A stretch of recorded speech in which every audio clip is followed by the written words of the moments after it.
Hello students, all of you welcome to your free education channel Pankaj Science World. Students, from today we are going to start new chapter. The chapter number 10 cell and cell organelles. तो बच्चों cell and cell organelles ये chapter हम आज से शुरू कर रहे हैं। इसका एक एक वीडियो आप तक पहुंचते रहेगा। बहुत ही इंपॉर्टेंट टॉपिक है बच्चों। बेसिक नॉलेज जो है हमारे सेल के बारे में इस चैप्टर में दी है। सेल का स्ट्रक्चर कैसा है, सेल के अंदर जो अलग अलग ऑर्गेनेलिज है, हर एक ऑर्गेनेलिज का स्ट्रक्चर और फंक्शन जो है इसके बारे में हमें इस चैप्टर में पढ़ना है। और आज का जो वीडियो है, इस वीडियो में हमें पढ़ना है स्ट्रक्चर ऑफ सेल। सेल का स्ट्रक्चर कैसा है, पहले तो हम पढ़ेंगे टाइप्स ऑफ सेल, सेल के टाइप्स कौन कौन से और उनमें क्या क्या फर्क है। सेल टाइप्स में प्लांट सेल और एनिमल सेल, ये दो प्रकार की सेल होती है, उनमें क्या फर्क है और उनके स्ट्रक्चर में क्या डिफरेंस है, इन सब के बारे में आज की इस वीडियो में हमें पढ़ना है। Therefore watch this video completely. Don't forget to subscribe my channel, like and share the video. तो बच्चों शुरू करते हैं आज का टॉपिक क्वेश्चन से।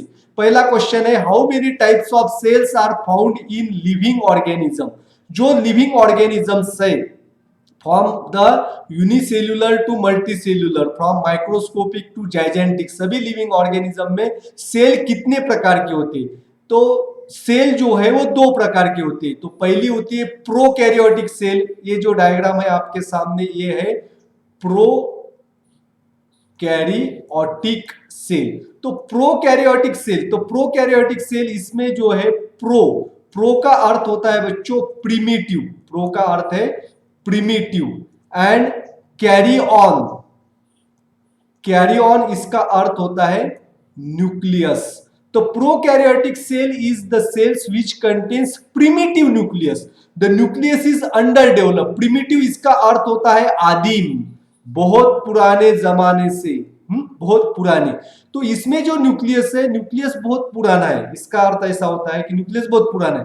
तो हम शब्द से अर्थ नहीं लेंगे, तो प्रिमिटिव न्यूक्लियस का अर्थ है nucleus is under develop and nucleus, true nucleus is not present in it lacks the nuclear membrane around the nucleus, instead of that it is called as nucleoid. तो न्यूक्लियस की जगह पे यहाँ पे क्या होता है, न्यूक्लियोइड होता है। It contains the single strand of DNA molecule, genetic material होता है और जेनेटिक मटेरियल साइटोप्लाज्म के अंदर ही होता है। साइटोप्लाज्म सीधा जेनेटिक मटेरियल के कांटेक्ट में होता है, इसे हम न्यूक्लियोइड कहते हैं। Most of the bacteria are the prokaryotic cell. तो बैक्टीरिया जो है इसमें प्रोकैरियोटिक सेल होती है। और दूसरी सेल है, second type of cell is eukaryotic cell. दूसरी है यूकैरियोटिक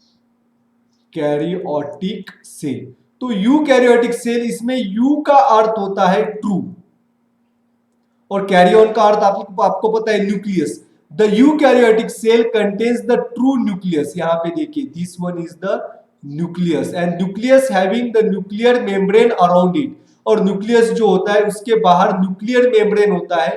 तो nuclear membrane separate the nucleus from the cytoplasm. तो साइटोप्लाज्म से न्यूक्लियस को सेपरेट करता है। तो इसका अर्थ जो है, there are two types of cell, prokaryotic cell and eukaryotic cell. Difference between prokaryotic and eukaryotic cell is that prokaryotic cell does not contains a true nucleus, only nucleoid is present and membrane bound cell organelles are absent in prokaryotic cell.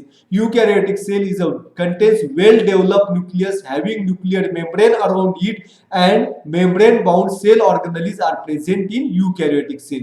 तो ये main फर्क होता है बच्चों prokaryotic और eukaryotic cell. अब eukaryotic cell जो है, अब देखिए, which instrument had you use to observe the cell. Cell जो है माइक्रोस्कोपिक होती है, हमारे आंखों से सीधे हम सेल को नहीं देख पाते। Therefore we use one instrument that is called as microscope. ये जो है यहाँ पे डायग्राम दिए, कंपाउंड माइक्रोस्कोप। हमारे स्कूल के लैब के अंदर ये माइक्रोस्कोप होता है। तो इस माइक्रोस्कोप का उपयोग करते हैं हम सेल को देखने के लिए। जो भी सेल हमें ऑब्जर्व करनी है उसकी स्लाइड बनाई जाती है और स्लाइड जो है स्टेज के ऊपर रखी जाती है और जिससे हम कोर्स एडजस्टर से इसको फोकस करते हैं और आईपीस के थ्रू हम इसकी इमेज जो है वो देखते हैं। Therefore microscope is an instrument use to observe the cell. अब हम करते हैं बच्चों रुक हमारे स्ट्रक्चर के बारे में। Cell is the structural and functional unit of living organism. This is the definition of cell. Cell की डेफिनेशन क्या है? Cell is structural and functional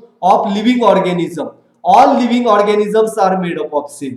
तो सेल जो है वो लिविंग ऑर्गेनिजम्स की इंपॉर्टेंट प्रॉपर्टी है। सभी लिविंग ऑर्गेनिज्म सेल से बने हुए हैं और उनका बॉडी का स्ट्रक्चर जो है वो सेल से ही तैयार होता है और इनके बॉडी के अंदर जो भी फंक्शंस होते हैं, जो भी लाइफ प्रोसेसेस होती है, डाइजेशन, एक्सक्रीशन, सर्कुलेशन, ये सभी लाइफ प्रोसेसेस सेल की वजह से होती है। इसीलिए सेल की डेफिनेशन क्या कही है बच्चों? Cell is a structural and functional unit of living organism.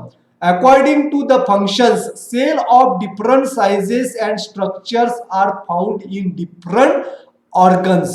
तो हमारे बॉडी के अंदर जो अलग अलग ऑर्गन्स है, उन ऑर्गन्स में सेल जो है उनकी साइज अलग अलग होती है, क्योंकि अलग अलग ऑर्गन के फंक्शन होते हैं। फंक्शंस के अनुसार सेल की साइज होती है। Therefore, the different sizes of the cells are found in different organ according to their function. अब हम देखते हैं स्ट्रक्चर ऑफ सेल। सेल का स्ट्रक्चर। अब यहाँ पे एक आपके सामने डायग्राम है। ये है प्लांट सेल और ये जो है एनिमल सेल। प्लांट सेल और एनिमल सेल, इनका स्ट्रक्चर क्या होता है? पहले हम करेंगे प्लांट सेल। और प्लांट सेल का आउटर मोस्ट कवरिंग जो है वो बच्चों होता है cell wall. Cell wall is the outer most covering of the plant cell. Then cell wall के अंदर दूसरा मेम्ब्रेन होता है सेल मेम्ब्रेन। तो सेल मेम्ब्रेन जो है वो दोनों सेल के अंदर प्रेजेंट है, प्लांट सेल और एनिमल सेल। प्लांट सेल के अंदर सेल वॉल होता है लेकिन एनिमल सेल के अंदर सेल वॉल नहीं होता है। तो मेन डिफरेंस क्या है बच्चों प्लांट सेल और एनिमल सेल में? Outer most covering of the plant cell is the cell wall and outer most covering of the animal cell is the cell membrane. और प्लांट सेल में cell wall के अंदर cell membrane होता है और animal cell में outer most membrane cell membrane होता है। दूसरा है साइटोप्लाज्म। सेल मेम्ब्रेन के अंदर जो लिक्विड मटेरियल होता है उसे साइटोप्लाज्म कहा जाता है। Cytoplasm is a jelly like material and which is present in both the cell. Plant cell और एनिमल सेल दोनों के अंदर साइटोप्लाज्म होता है। ये जो है इसका साइटोप्लाज्म होता है। और साइटोप्लाज्म में क्या फर्क है बच्चों? अब देखिए, cytoplasm of animal cell is more granular. यहाँ पे देखिए ग्रेन्युलर होता है, डेंस होता है। और एनिमल प्लांट सेल का जो सेल मेम्ब्रेन होता है ये इसके ग्रेन्युलर कम होता है और ये थीन होता है। और एनिमल सेल का सेल साइटोप्लाज्म ये थिक होता है। तीसरा देखिए chloroplast. Chloroplast is a type of plastid. Chloroplast एक प्लास्टिड है जिसके बारे में हम डिटेल में आगे जैसे जैसे चैप्टर चलेगा उस चैप्टर में पढ़ेंगे। तो क्लोरोप्लास्ट जो है वो एनिमल सेल के अंदर अब्सेंट होता है। क्लोरोप्लास्ट के अंदर पिगमेंट होता है जिसे क्लोरोफिल कहा जाता है, जिसकी वजह से प्लांट सेल जो है वो फूड मटेरियल तैयार करती है। लेकिन ये क्लोरोप्लास्ट एनिमल सेल के अंदर अब्सेंट है, इसीलिए ये फूड मटेरियल तैयार नहीं करते। इसके लिए एनिमल्स को फूड के लिए दूसरे ऑर्गेनिजम्स के ऊपर डिपेंड होना पड़ता है। Plant is autotrophic and animals are heterotrophic due to the absence of chloroplast in it.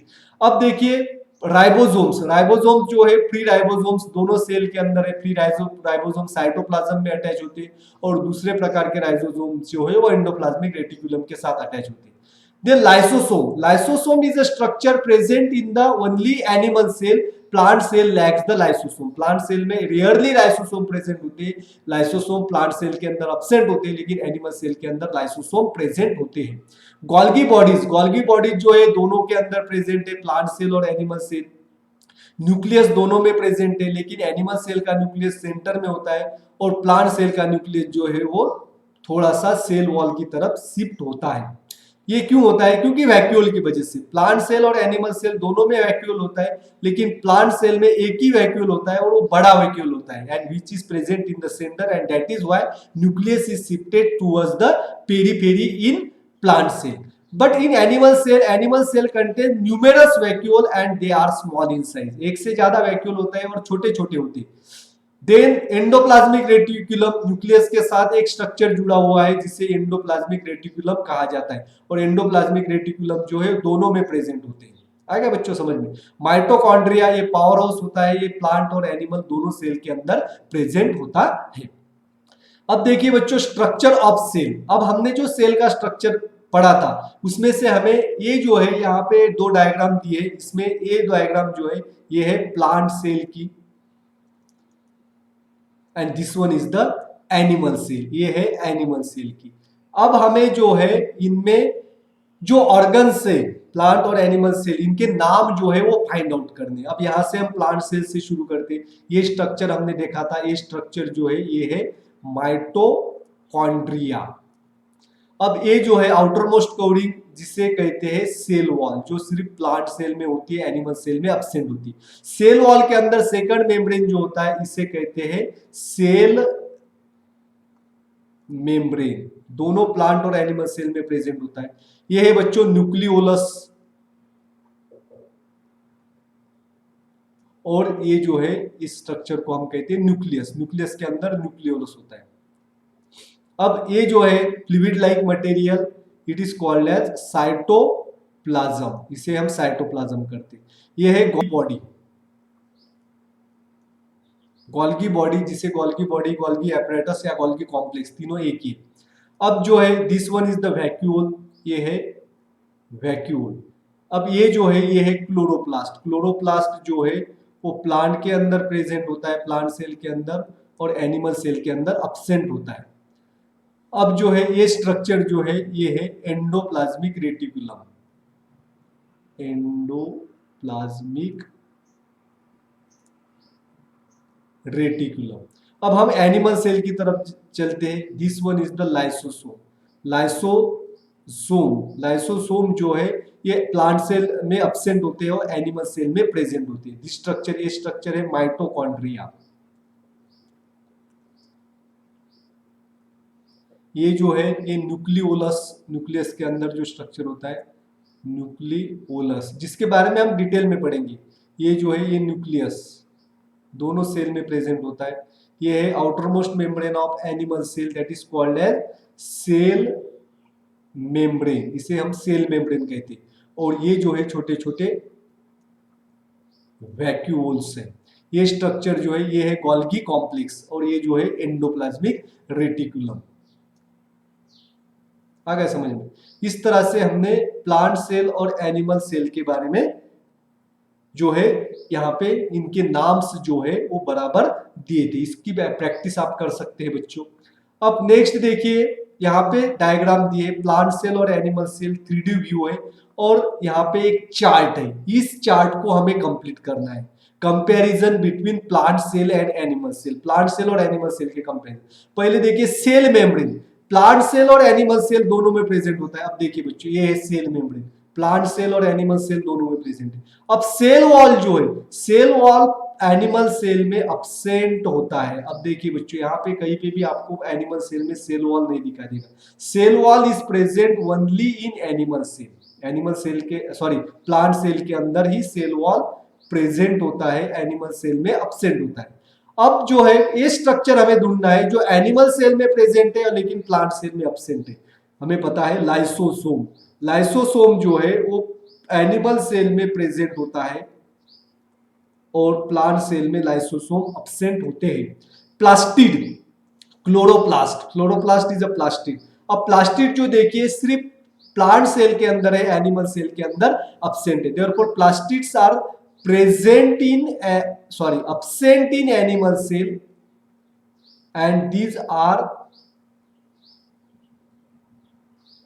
present in plant cell। तो प्लांट सेल के अंदर जो है वो प्लास्टिड प्रेजेंट होते हैं, क्लोरोप्लास्ट, जिसकी वजह से प्लांट फूड मटेरियल तैयार करते हैं, लेकिन एनिमल सेल के अंदर प्लास्टिड एब्सेंट होते हैं। अब ये स्ट्रक्चर हमें ढूंढना है that is present in both plant cell and animal cell. प्लांट और एनिमल सेल में क्या दोनों कॉमन है? यहां पे देखिए nucleus, nucleus is present in both.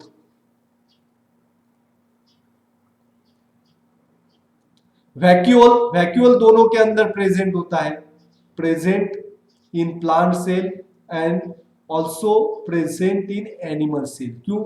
और डिफरेंस क्या है? प्लांट का वैक्यूल जो है वो सेल वॉल की तरफ होता है, क्योंकि वैक्यूल जो है प्लांट का सेंटर में होता है, जिसकी वजह से न्यूक्लियस शिफ्ट होता है। और एनिमल सेल में एक से ज्यादा वैक्यूल होते हैं और छोटे छोटे होते हैं, और प्लांट में एक ही वैक्यूल होता है, वो सबसे बड़ा होता है और सेंटर में होता है।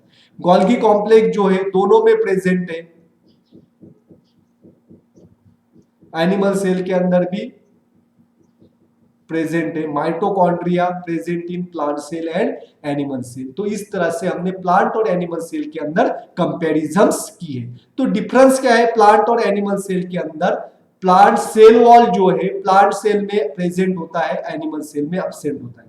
लाइसोसोम एनिमल सेल में प्रेजेंट होते हैं और प्लांट सेल में अब्सेंट होते हैं। प्लास्टिड जो है वो एनिमल सेल में अब्सेंट होते हैं, प्लांट सेल में प्रेजेंट होते हैं। This is the main difference between plant cell and animal cell. आ गया बच्चों समझ में? तो आज जो है हमने सेल एंड सेल ऑर्गेनेलिज्म ये चैप्टर स्टार्ट किया है। इसमें जो है आज हमने स्ट्रक्चर ऑफ सेल, सेल का स्ट्रक्चर कैसे होता है इसके बारे में हमने पढ़ा है। और इसके बाद जो है सेल के अंदर जो ऑर्गन्स होते हैं जिसे सेल ऑर्गेनेलिज्म कहा जाता है, हर एक सेल ऑर्गेनेलिज्म का स्ट्रक्चर जो है इसके बारे में पढ़ेंगे। नेक्स्ट वीडियो में जो है वो सेल वॉल और सेल मेम्ब्रेन के बारे में हम पढ़ेंगे। Thanks for watching complete video.